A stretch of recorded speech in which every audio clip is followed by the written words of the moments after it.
Fourth Prosperity with a Purpose luncheon today. And there's quite a few folks I'd like to point out specifically, and that would be our gold sponsors. And if you haven't noticed already, there's a little program that when you walked in here, and on the back is a listing of those gold sponsors. I'll go ahead and read them right now, and then if we could go ahead and give them a round of applause. Oops, but I haven't read them yet. Okay. Kathy, follow the rules here. Okay. Bot Radio Network, Fishnet Security, 97.3 K-Love and 91.9 Air One, the Sunflower Group, and YouLearn24.com. And if we could give them a round of applause.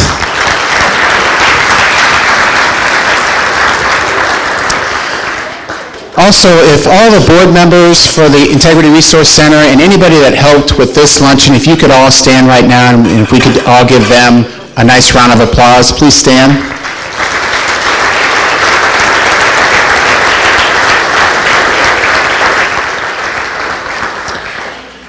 All right, and then also, just in case, who are the new folks today? This is your first luncheon that you've come to. Anybody? Got a big table back there.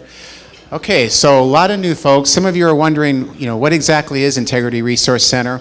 In your programs, if you open it up to the middle, it describes the three main areas that IRC or Integrity Resource Center works in. And we'll have Rick talk a little bit more about that a little bit later. But the goal for today is to encourage you to embrace and live God's principles in the workplace.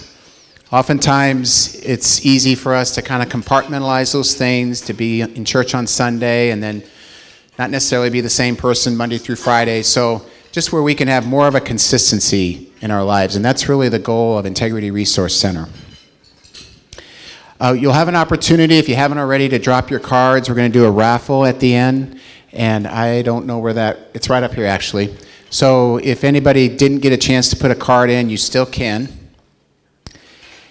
And at least from this part, I'd like to introduce the founder and president of Integrity Resource Center, Rick Box, and he's going to say a few words. So if you could welcome him.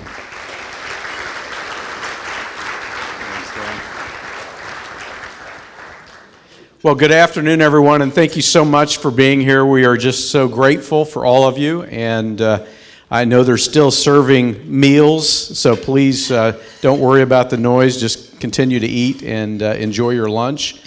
But we do want to keep the program on track, and so I do want to take just a few minutes here today. I saw so many hands of first-timers here, and so I'm sure there's many of you are wondering, why am I here? And some of you are probably here for networking. Some may be here out of curiosity of wanting to hear Mike Frank's story. Some of you may even be here out of duress. But I think all of us are here because God has a plan and a purpose for each and every one of us. And I believe that He has a desire to see lives and workplaces really transformed and changed. And the mission of Integrity Resource Center, what we're all about is to try and see that happen. And so if you can see up here, our mission is about glorifying God by helping others learn, model, and teach God's principles in their workplace. And we really desire to see that happen. And so there's a lot of different ways that can happen. And we have a lot of different resources and tools that we try and provide. We've got a daily radio program that reaches 250 stations, and we've got events like this, and just a lot of ways that you can plug in and get involved on our website. But I want to take just a moment to talk today about just one offering that we have, that we do, that we feel like has been fruitful and helpful for a lot of people. And that is our Fire in the Workplace process. Now, for you that are new to us, FIRE is an acronym that we use fairly commonly. Stands for faith, integrity, relationships, and excellence. And we desire to see people living out in their lives and their workplace courageous faith, that they're modeling courageous faith, and they're modeling integrity. They have loving relationships with God and with others, and that they do their work with excellence as unto the Lord. And so we have a process to try and help people with that, a 4-step process that we encourage people to consider. The first step is to take our fire assessment. We have a self-assessment tool that's a free tool that you can go through and just gauge and see how well am I doing in living out my faith at work. And then secondly, we've got a fire covenant. Now what that means is I was captured when I started this ministry.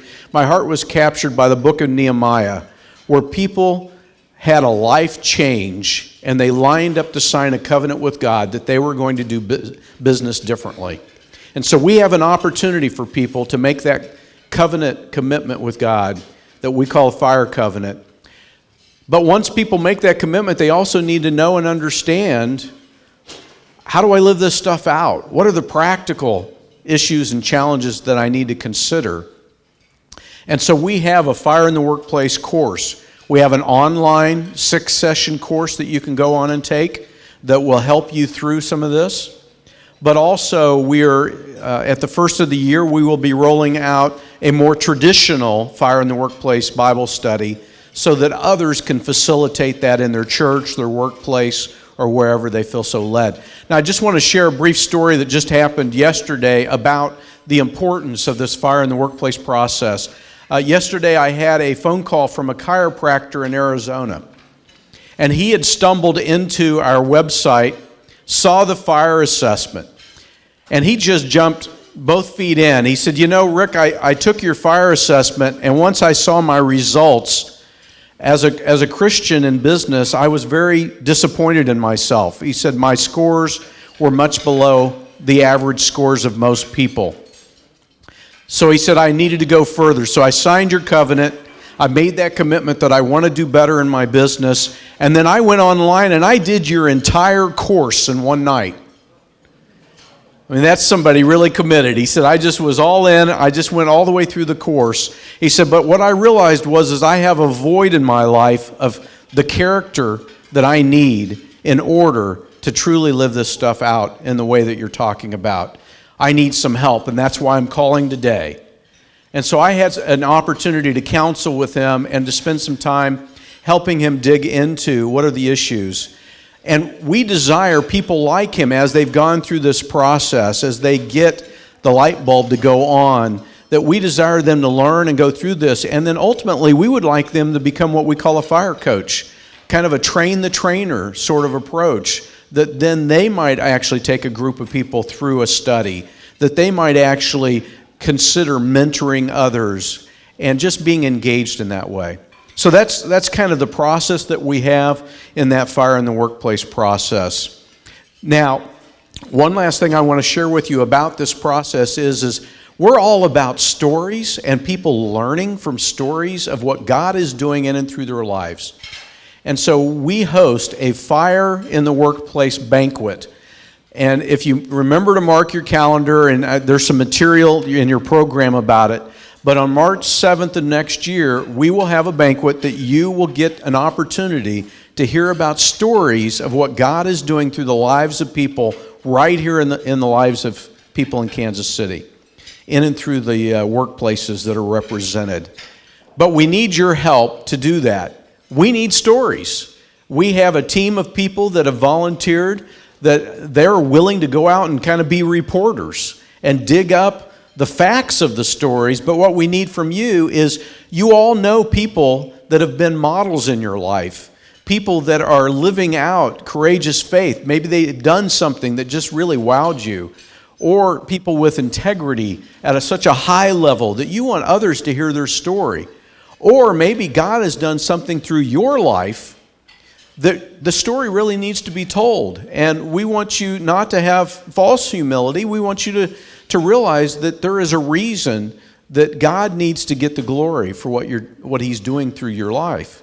And so what we would ask of you is there's a response card in your program that you can actually check mark the box. If you have a thought of a person or a story in your own life, please check that box and we will have somebody follow up with you. so that you can actually help us give glory to God and that people can hear some stories that are amazing. We did one last year, and we had some amazing stories of what God has done right here in the Kansas City community. So anyway, that's enough about the Fire in the Workplace banquet. We are so grateful for the opportunity to be able to share stories in these quarterly luncheon events. And today we have one that I've been anxious for you to hear. Mike Frank actually used to live here in Kansas City for a while and really spent some time with me at that season that he was here, mentoring me through some board decisions and some things that I was working through in my life at that time. Mike is a guy that early in his career was climbing the corporate ladder with companies like General Mills and Frito-Lay and even Disney, that he was at a high executive level, and then he went on to be entrepreneurial in Omaha with a group of other people that founded a telecommunications company that they really ramped it up and did quite well with it and sold it for billions of dollars several years later. Mike has a great story. What's more important is what I've seen in Mike's life as to how he's modeled and he's lived out what God is trying to do in and through him. And so I'm excited to be able to announce, and let's give a warm welcome to Mike Frank.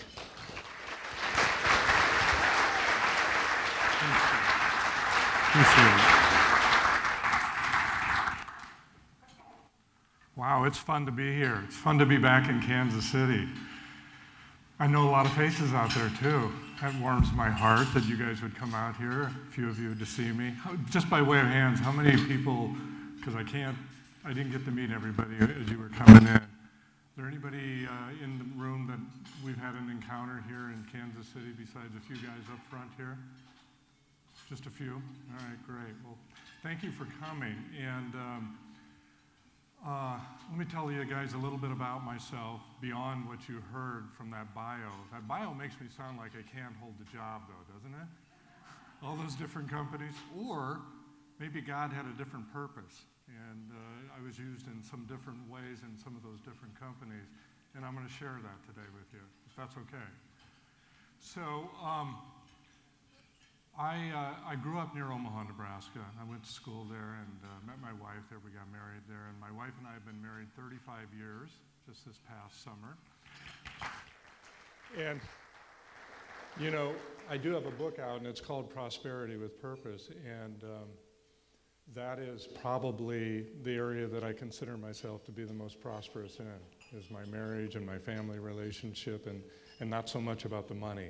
So when you hear me talk about prosperity, reference back to that's kind of what I'm talking about. So anyway, we have 4 children. We have actually one that's in heaven. I'm getting a little bit of feedback here. Are you guys hearing that? Are you? Are both these mics on? So which one should I?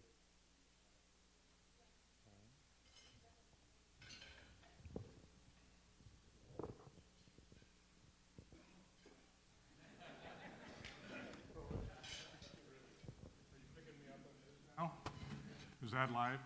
There we go. That feels better. Thank you. I didn't want to have to plow through that this whole time with that feedback coming at me. So 4 children.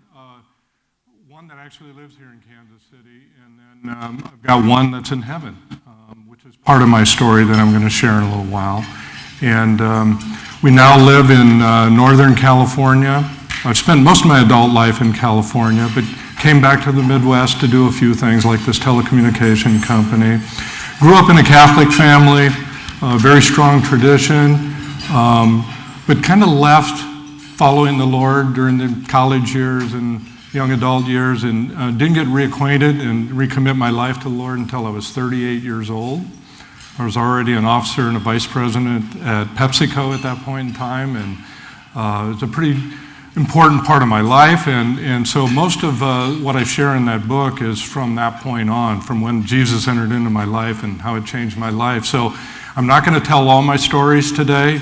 If you want to read about them, they're in the book, and I'll be available afterwards to sign books if you want to do that. But really what I wanted to do today was to tell stories. I'm going to tell you 3 stories, time permitting, and I'm going to tell you how I had to go through some struggle to make some really hard decisions and some choices in my life. And so as I started preparing for this, I thought, you know what, choice is really what I want to talk about today, the choices we have to make, and sometimes how difficult those choices are. And I don't know if you guys know this or not, the average human makes 5,000 choices a day. Isn't that kind of crazy? 5,000 a day. There's about 1,000 minutes in a day, and so you're thinking maybe about 5 per minute. Now, most of these choices are just routine stuff, like, I'm going to pick up that fork and I'm going to put a piece of food in my mouth. But what I started to think about was what are the patterns in our lives by which we make choices? And the biggest pattern is that we do it out of habit, right? So you get in your car, you're going to drive to work, you just automatically, by habit, make some of those choices out of the 5,000. And then some of the other choices that we make are out of our own self-interest, okay? And as business people, I was one, I still am one, we make a lot of choices that are in our own self-interest. And I'm not saying that's wrong. Then the other area we make choices in are so that we can, please other people, or so that we're taking care of our families, we're making choices like that. But what happened after I got saved was I started thinking about the choices I was making. And as I did an inventory of my life, one of the things I noticed was I wasn't making a lot of choices that were intended to please God, okay? So I was doing the habit thing, I was doing things that were, out of self-interest, I was doing things out of the interest of my family, but I really wasn't making big life choices out of pleasing God. So a few years back, I started really thinking about that a lot, and I spent a lot of time walking. I live out in Northern California now, and I'm up in the mountains, and I spent a lot of time walking and talking to God, and I started getting into this habit of asking God a question when I'd be on my walk, and the question was, what can I do today that will bring you pleasure? And it really started changing my perspective on things. And it really, as I look back into my life, some of the big decisions that I had to make were really that. I really yielded to making them out of my own self-interest and asking God, what decision should I make? What decision would please you?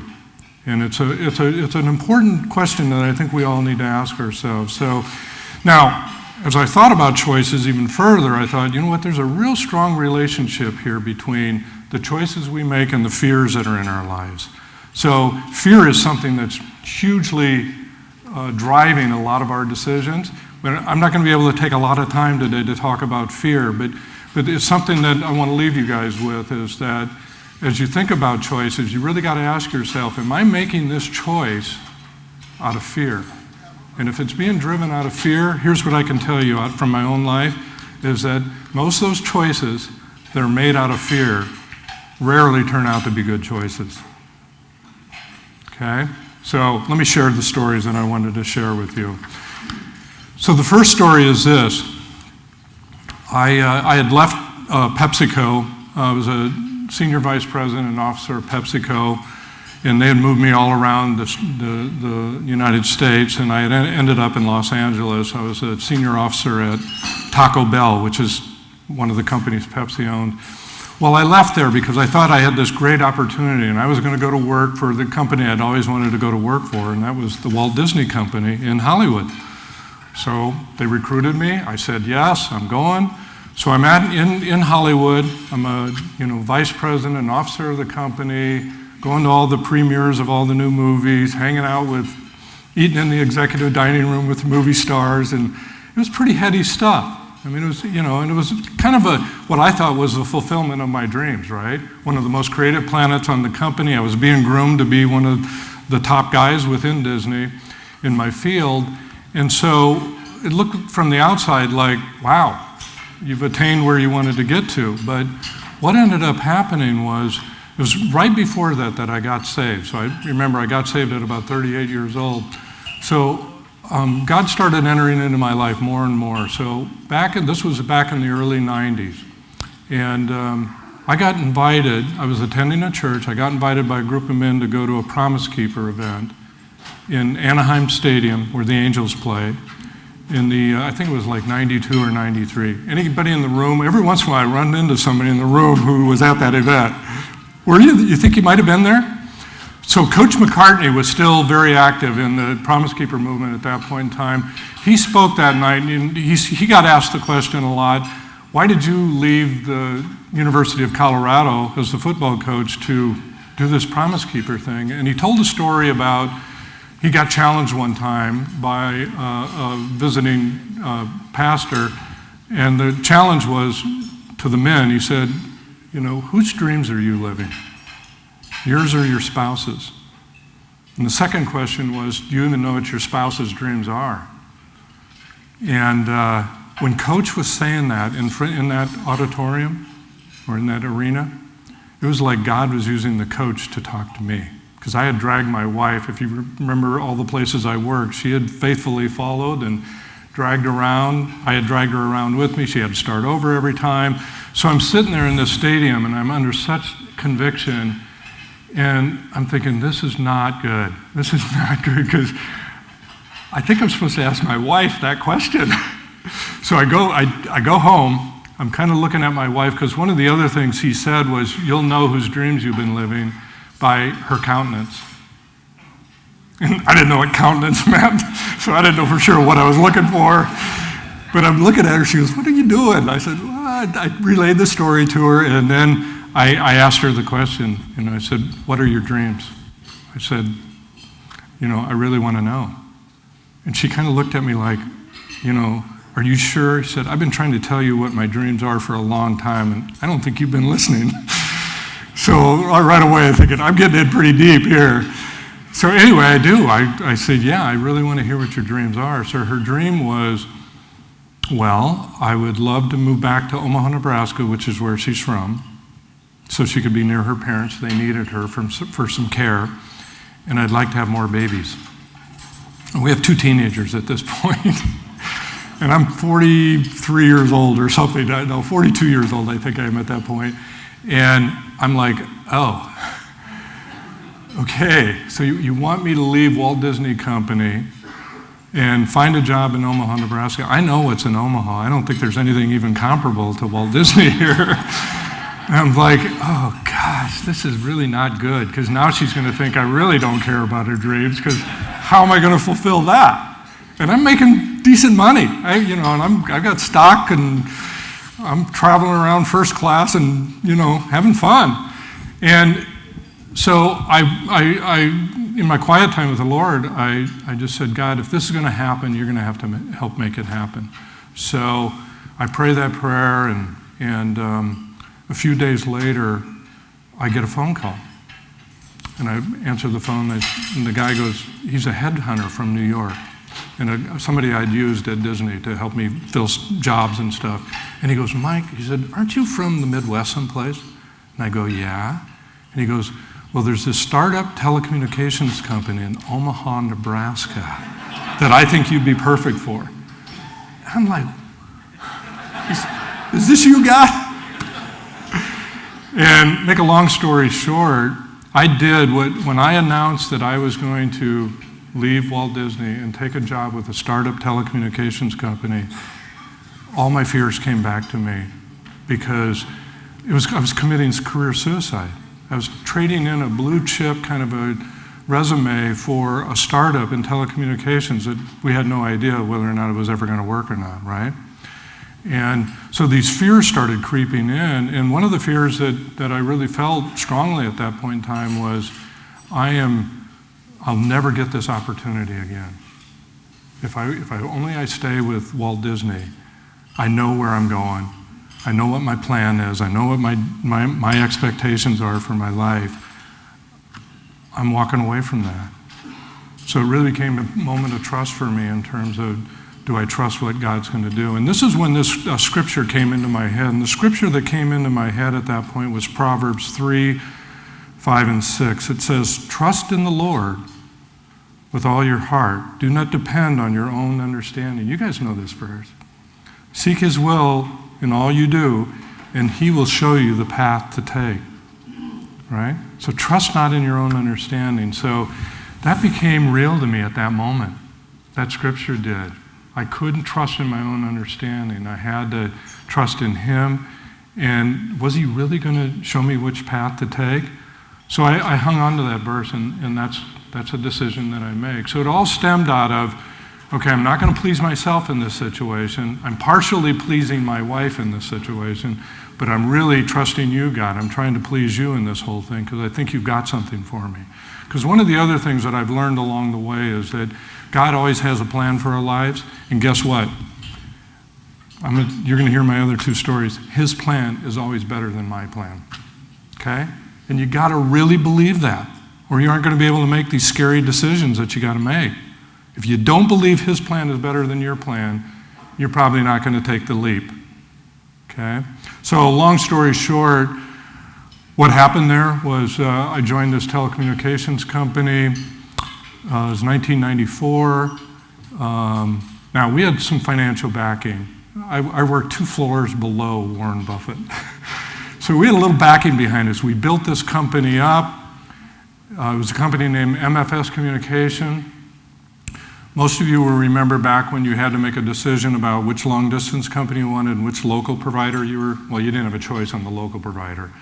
But the Federal Communications Commission deregulated that whole industry so that both players could play in both arenas. So this company that we had built became something that all the big players wanted. AT&T was after us, Sprint was after us, MCI was after us, WorldCom was after us. Those are the big long-distance telecommunication players. Long story short, 2.5 years of me doing that, being one of the founders, starting that and doing that, we sell to WorldCom for $14 billion. So now you look back, okay, I had Disney on the one hand, I had this follow the Lord telecommunications thing on the other hand. Looking back, it's really easy to say which decision you should make, right? But at the time, it really required me to take that leap of faith, and that's what it was faith. So that story turned out pretty well. Now, the other thing that was really cool was I honored my wife in that process. So men and women, it can be, I'm going to challenge you guys to go home and think about it and then ask your spouse, whose dreams have we been living? And just let the Lord talk to you about that.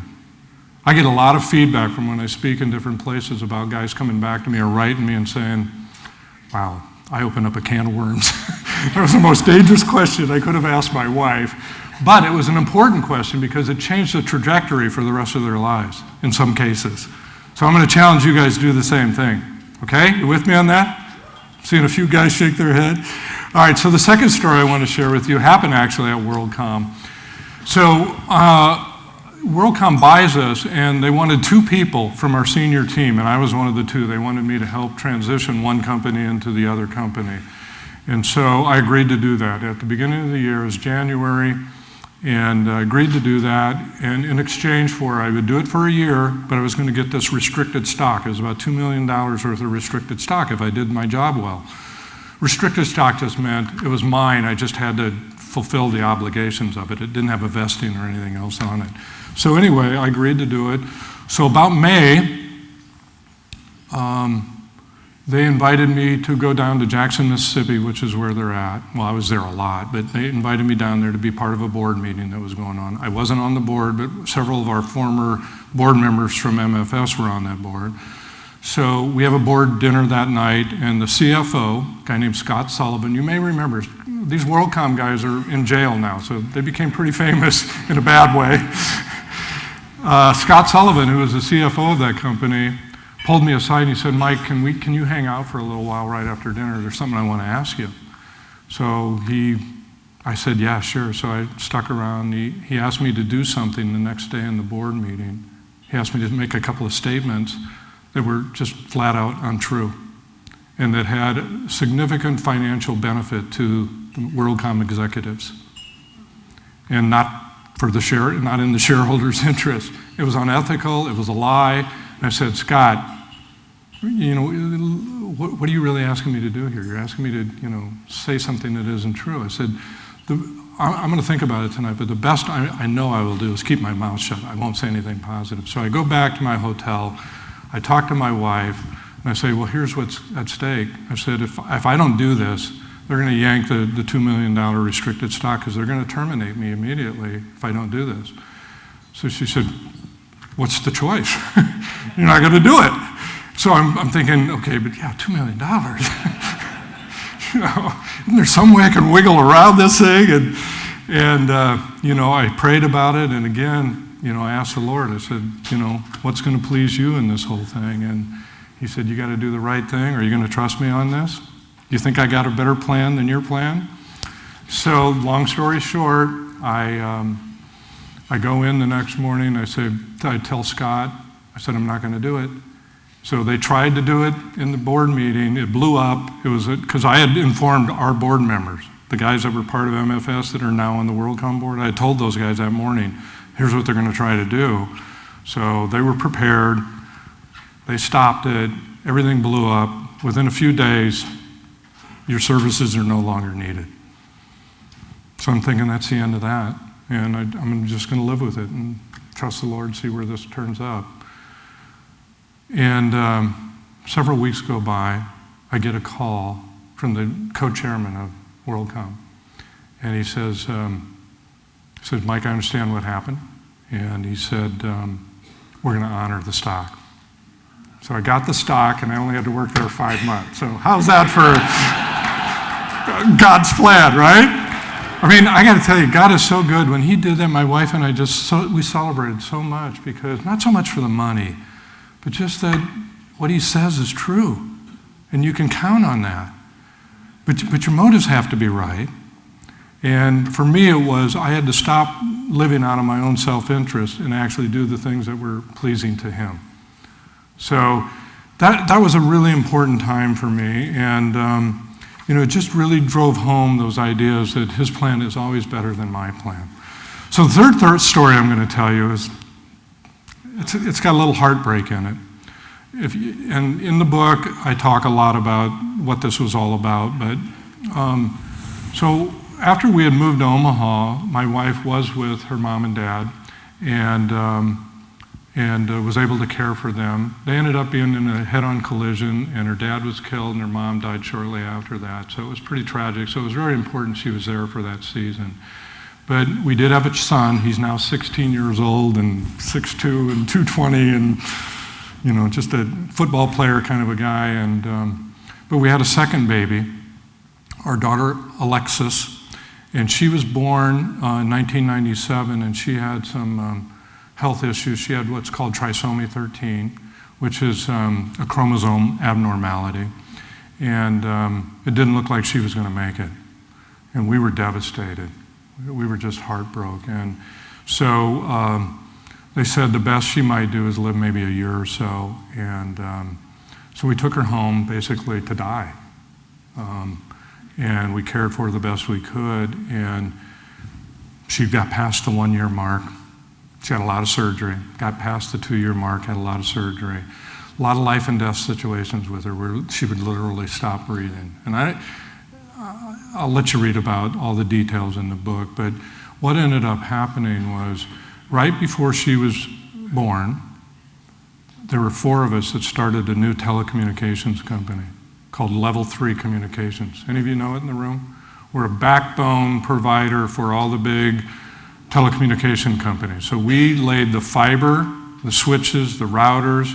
We had right-of-ways all along these railroad tracks and into the inner cities of all the major cities in the United States. We had eventually laid down over 20,000 miles of fiber. Buffett and his buddies got behind us again. I say this was my first startup. They gave us $4 billion to start this company and a plane. And we had no business plan, no sales, no customers, only in America, right? But that was in the big, rah-rah days of the internet and all that. And we were going to be the highway in which all the internet traffic, flowed. And so we took that $4 billion, developed a plan, and then we went out and raised another $12 billion. So we were one of the best funded technology startups in the history of American business. And we took that money and we became the darling of Wall Street. They loved us. We went public. We split 2 for 1. We split 5 for 1. So part of Buffett's strategy was, look, I'll put my money in this thing, but you guys that were part of this other telecommunication company, they're going to start the new one, you have to have skin in the game. So I had to invest money into this thing as well. And so I was like, this is going crazy.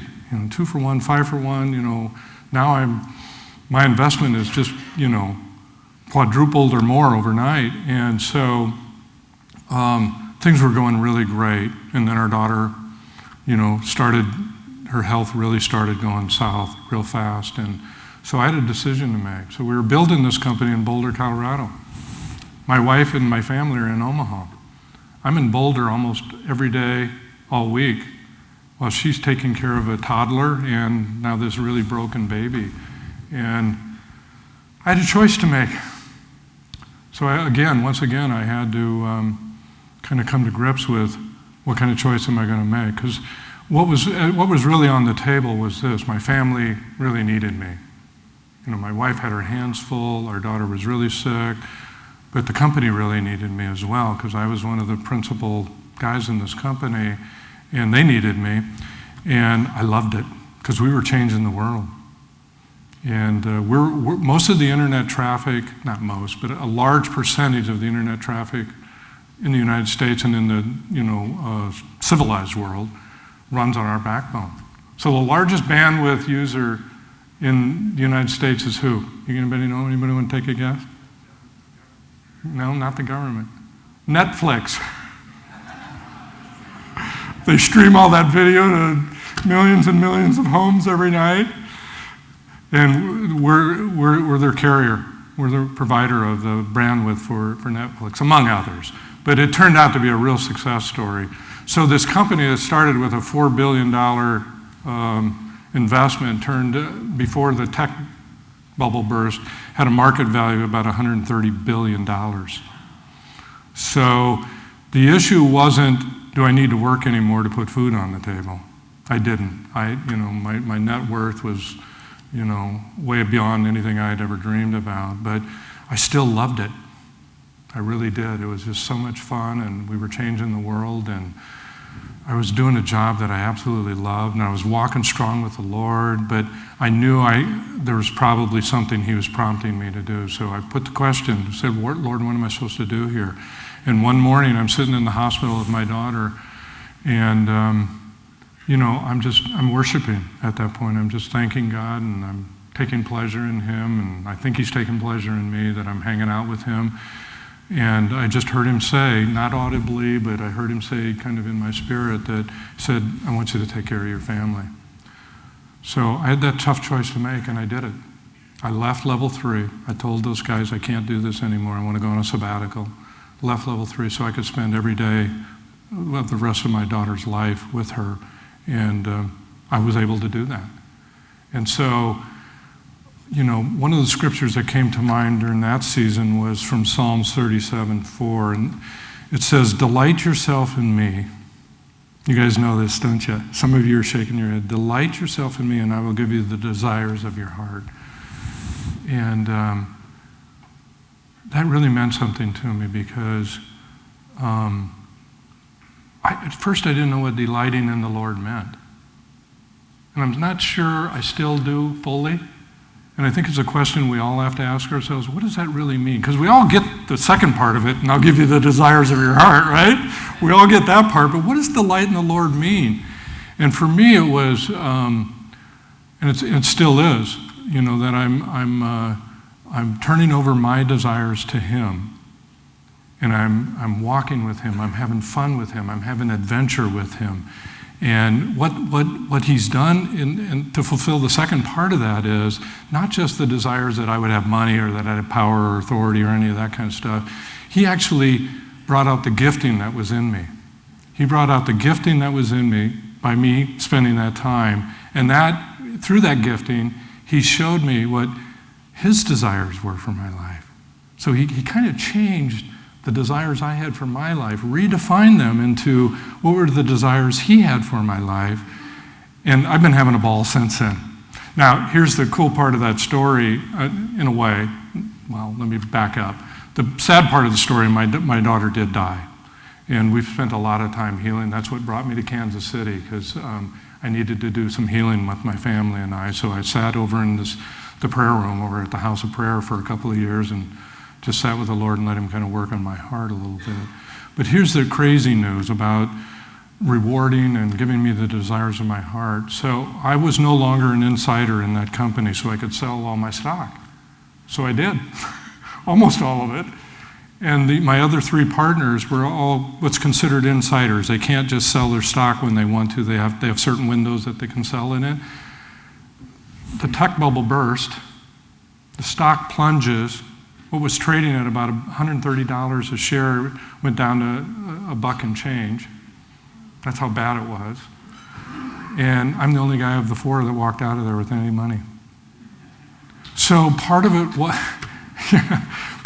was, and I'm not telling you guys you're going to get rich. That is not my message. My message is that when you delight yourself in the Lord, not only can he give you the desires of his heart, but many times he reshapes those desires and he shows you which path to take. And so let me leave you with this. This is kind of what I want you to think about as you leave here today, is because I know some of you have some tough choices to make. You're facing them right now. Should I keep my business open? Or should I merge maybe with another business? Should I stay with my spouse? Maybe it's something that's on some of your mind. Or do I do something that I kind of know in my heart might be a borderline, shady, unethical kind of behavior here? So the question is, if you're facing any of those things, is this: do I trust God and do I love him enough that I'm going to make a decision that pleases him? Okay? That's the first part I want to leave with you.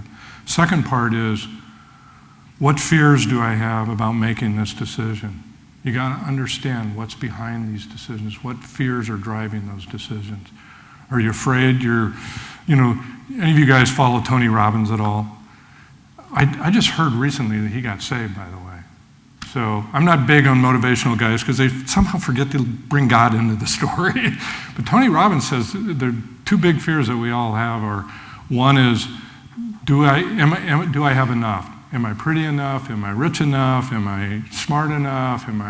We all have that fear that maybe we don't have what it takes. And the second fear that we have is, will I be loved? Right?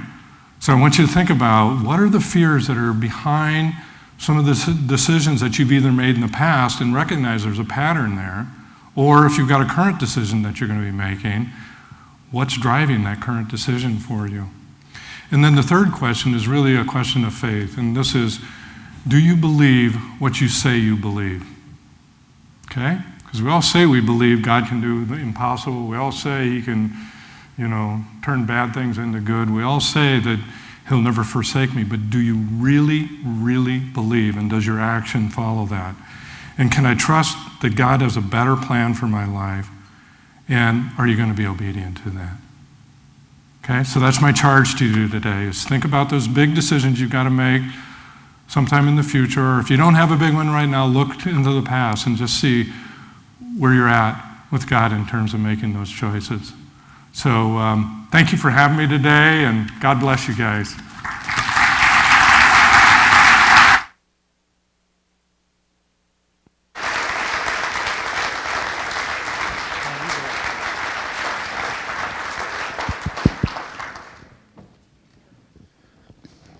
That was phenomenal. Thank you.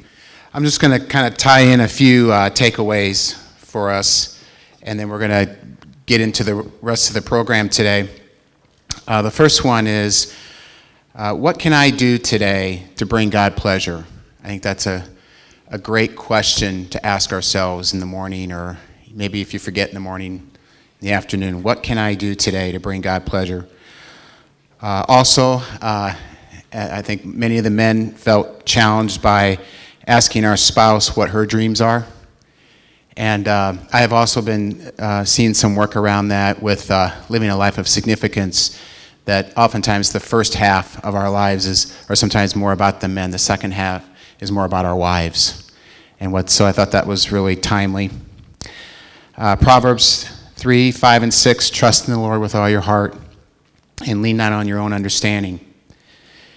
God's plan is always better than mine. I think, he illustrated that so many times.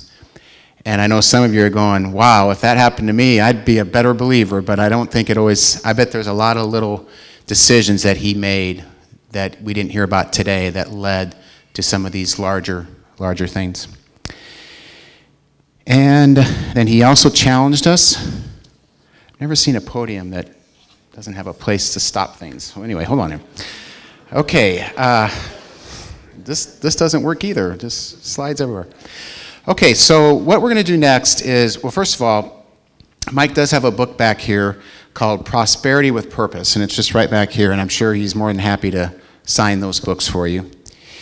And then we're going to break into a little table exercise here for about 4 minutes. And one of the other things that Mike said was, any decisions that are made out of fear typically don't end well. And so that's what we're going to talk about here for just a few minutes at our tables.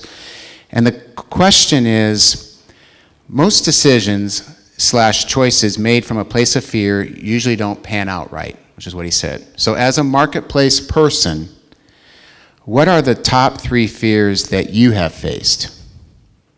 So we're going to just spend some time at our tables just talking about, if you don't have 3, what's 1?